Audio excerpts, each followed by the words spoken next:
Good afternoon. On behalf of AAE Board Member and Director of Professional Development, Neil Otto, it's my pleasure to welcome you to another webinar hosted by the American Association for Employment and Education. Today's topic is More Than State Certification, Hiring for High Quality Virtual Instruction. My name is Tim Newbert and I serve as AAE's Executive Director. Please allow me to cover just a few housekeeping matters before we begin with today's topic. During the webinar, all attendees will be muted by default. However, you are encouraged to submit your questions, comments, or responses throughout the presentation via the chat or Q&A tools within Zoom. When using chat, you are encouraged to change the recipient default to all presenters and attendees to maximize participation.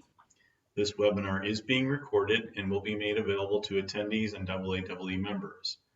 If you are not currently a member of AAE, please visit our website, aaee.org, for more information.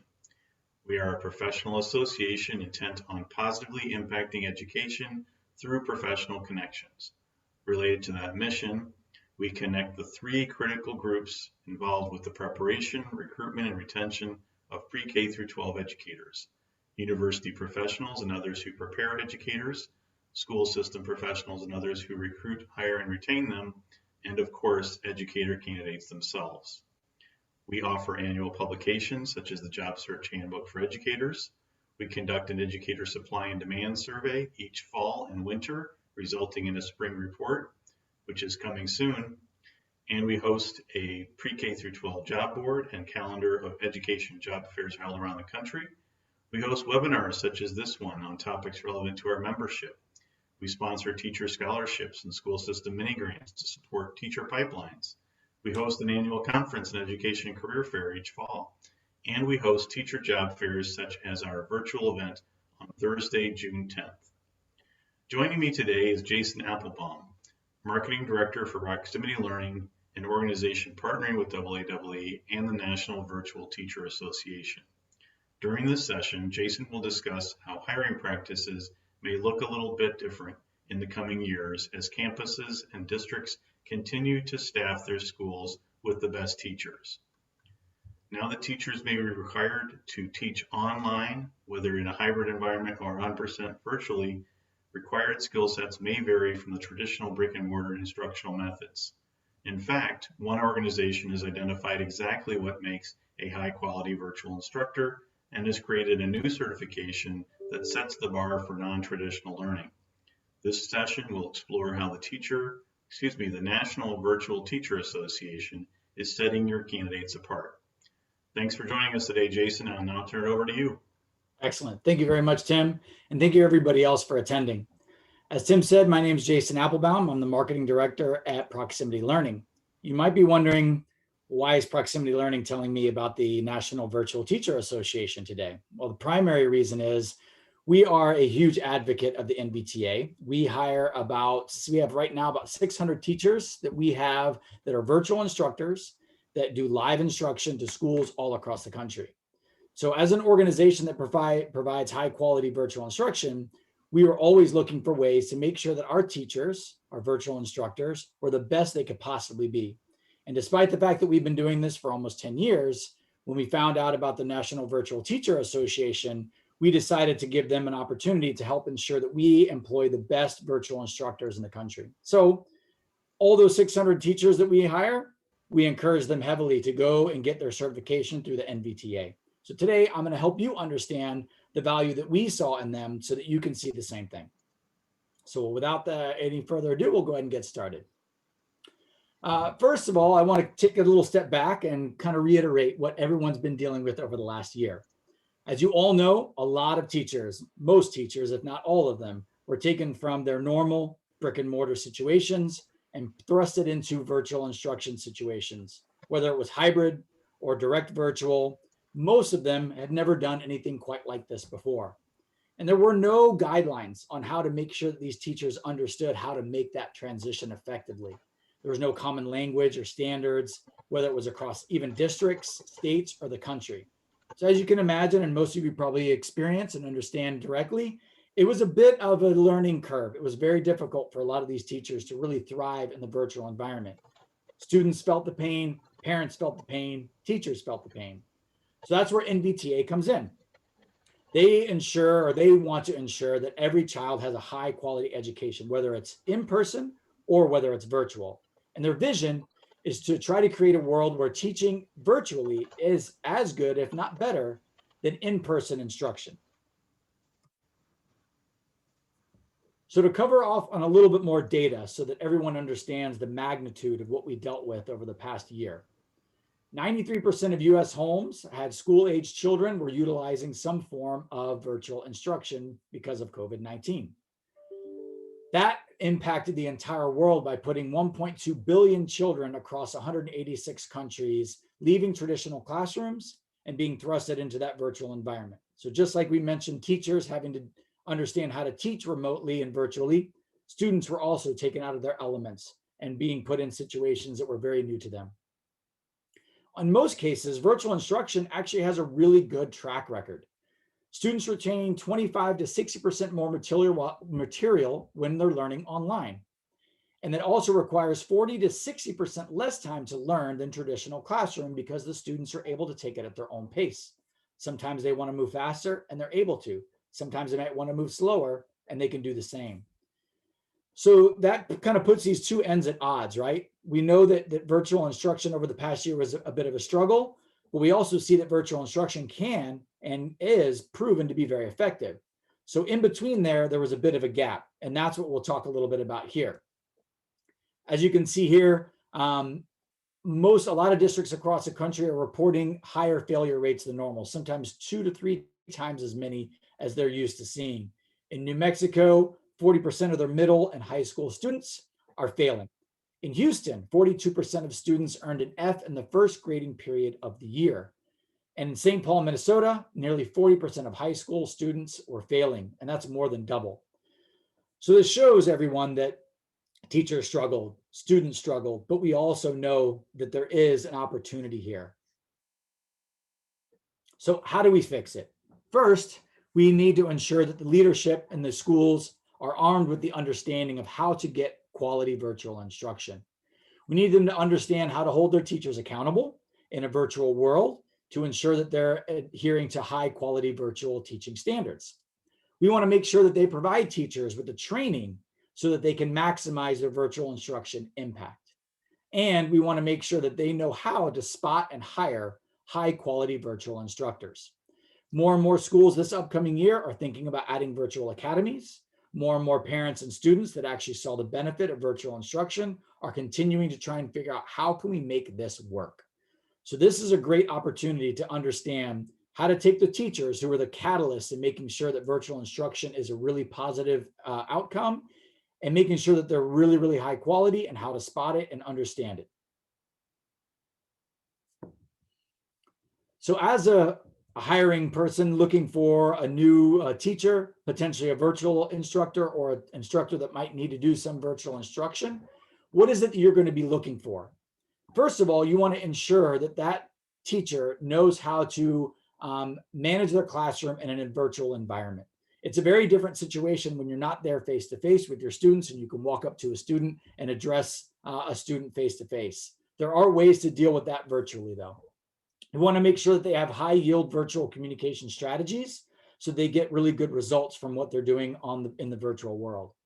And you want to make sure that your teachers are able to build relationships in a virtual environment, as well as utilize virtual tools and resources effectively. There are a lot of benefits to having the internet at your hand and virtual assets at your hand when you're doing this type of instruction. You can show videos and animations and examples and websites, but teachers need to understand how to do that effectively so there's not gaps in the communication while they're instructing.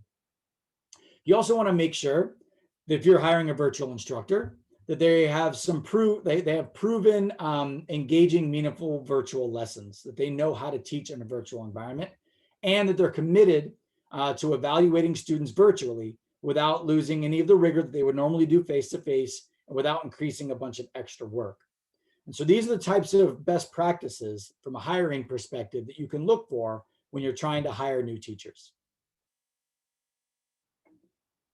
So how can you do this? What if you've already got teachers in place that you want to ensure have all the tools and resources at their hands so that they can actually become better virtual instructors? Well, the NVTA offers a lot of free resources that you and your staff can leverage anytime you want.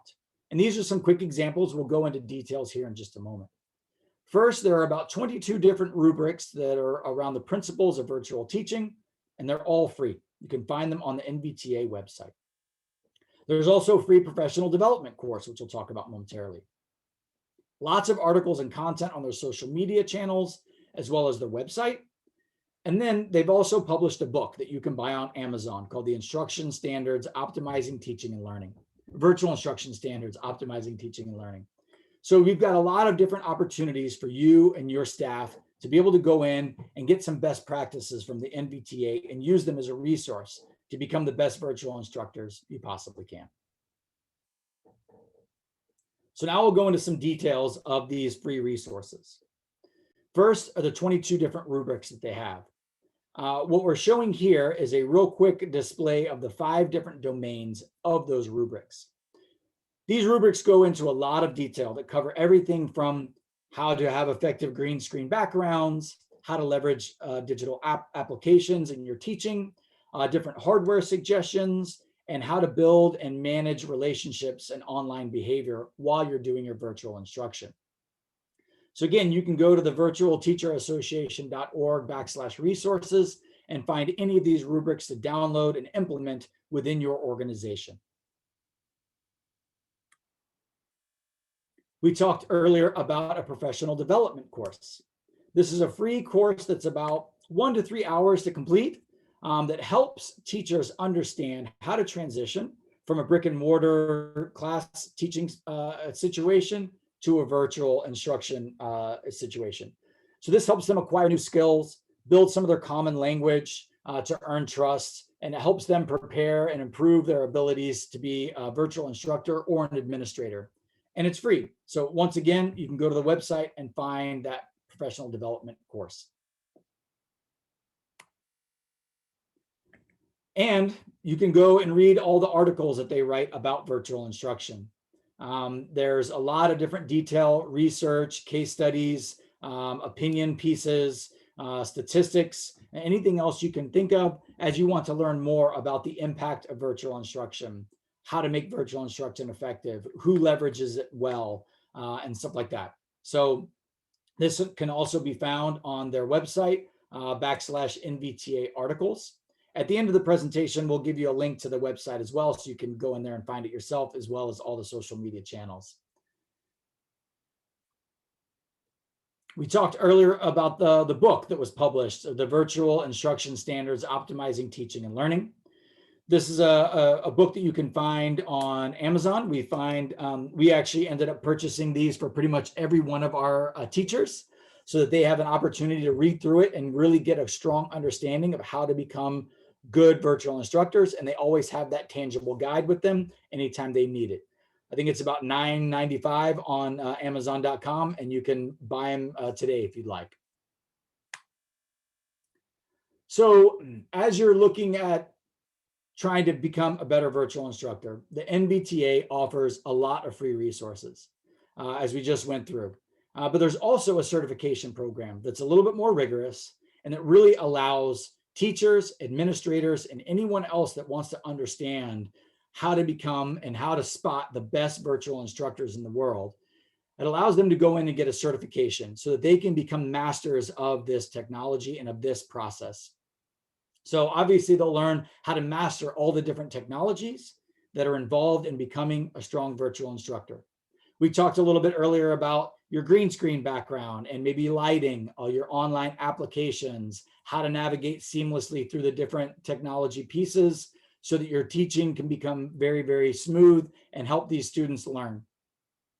It allows them to practice and improve their practice and become professionals at what they do. Part of the certification gives them lesson plans and examples to go and film themselves and create like virtual instruction templates, and they can get graded. They can stand out from other educators as a teacher these days. As virtual instruction becomes more and more popular, there's more and more opportunities for teachers to teach across the country and across the globe. And as those teachers want to go out and find opportunities to do something like that, if they have on their resume or their CV that they are a certified virtual instructor through the NVTA, it helps them stand out above and beyond most other instructors that might not have this type of certification. It allows them to talk to the certification that they went through, the different rubrics, all the mastered skills that they've received and they've accomplished, and allows them to really speak intelligently and be the premier virtual instructor anytime they go into an interview. And it allows them, of course, to be the best educator they can and provide really, really good education to students. At the bottom of all of this, the primary goal is to ensure that teachers can teach students effectively and efficiently and increase equity wherever they may be.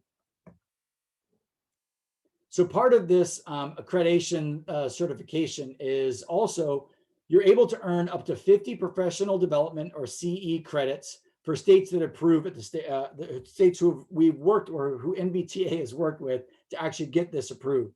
So I'm going to jump real quickly to the website to show you, as of right now, these are the states that actually recognize these 50 PD and continuing education credits from the NVTA as you get your certification. This list changes all the time as they're constantly going out and finding new states to adopt these and give those credits out. So I just wanted to make sure that everyone could see that they're already across several different states, and that will continue to grow. So what this allows people to do is also get, they can also get 3 graduate credit hours once they get their certification complete.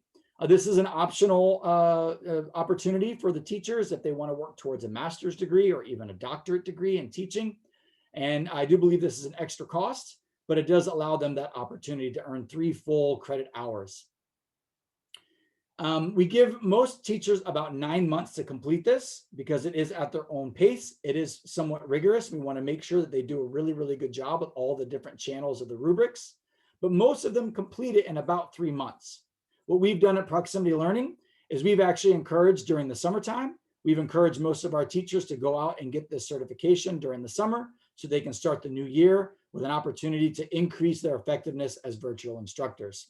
We see a lot of benefit of it. They see a lot of benefit, and we always see the students see a lot of benefit from highly qualified certified teachers. So as you're going out and you're trying to hire virtual instructors and you're trying to find the best virtual instructors that you can, here are some guidelines to help you understand what to look for or what types of things those virtual instructors should be able to provide to you as a potential hiring manager. Of course, you want to see if they have references. I think that goes without saying on almost any hire. You always want to have some references. But if they can provide references that they've done virtual instruction with, that they can reach out to you and let you understand, hey, when they did a great job of engaging our students, they did a great job of sticking to the lesson plan, they incorporated a lot of great technology to help those students learn. You want to see if they're exemplifying those types of techniques in previous teaching engagements. Of course, work samples. They may have some recorded videos of them actually doing some of the lessons. They may have pre-recorded assets that they have recorded that they do as an asynchronous opportunity from a learning perspective, and they can provide those as samples. We also want to make sure that they're showing that they're teaching, they're setting student expectations, and that they're addressing their content mastery in this field. You can also ask them to show things like mock video lessons. Most likely they've got, at least like I mentioned before, some kind of example of them showing some type of a lesson electronically. A lot of them are starting to set up e-portfolios. They're setting up online portfolios that show some of these examples and other things that they're doing. Screen captures and other technologies that they use allows you to get a better understanding of what they actually leverage to make sure that they're great virtual instructors. And of course, you can always ask to see if they have any type of certification. They can get it from the National Virtual Teachers Association. There are other certifications they can get from specific states, but the NVTA is one of the only ones that's a national certification that would adhere to pretty much any state.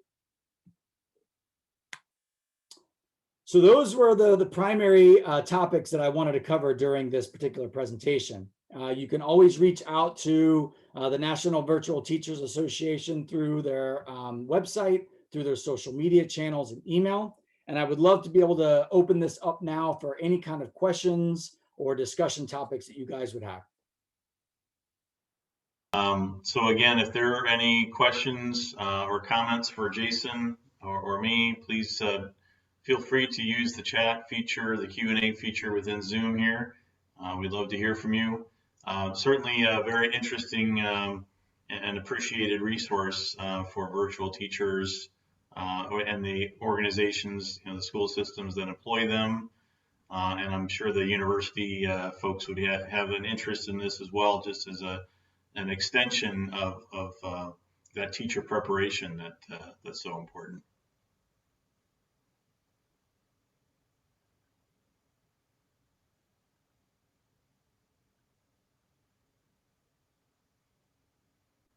Just give it another minute if you don't mind, Jason, and then if there aren't any questions or comments, we'll go ahead and close up here. Sounds good. I'm gonna grab a drink of water while we wait. Please, please, it's a good idea.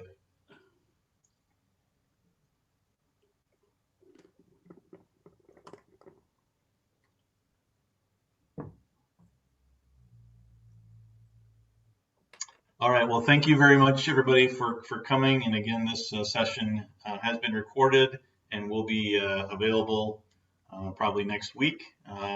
So Jason, thanks again for your time today and for the information. Absolutely. Thank you very much. And I appreciate the attendees.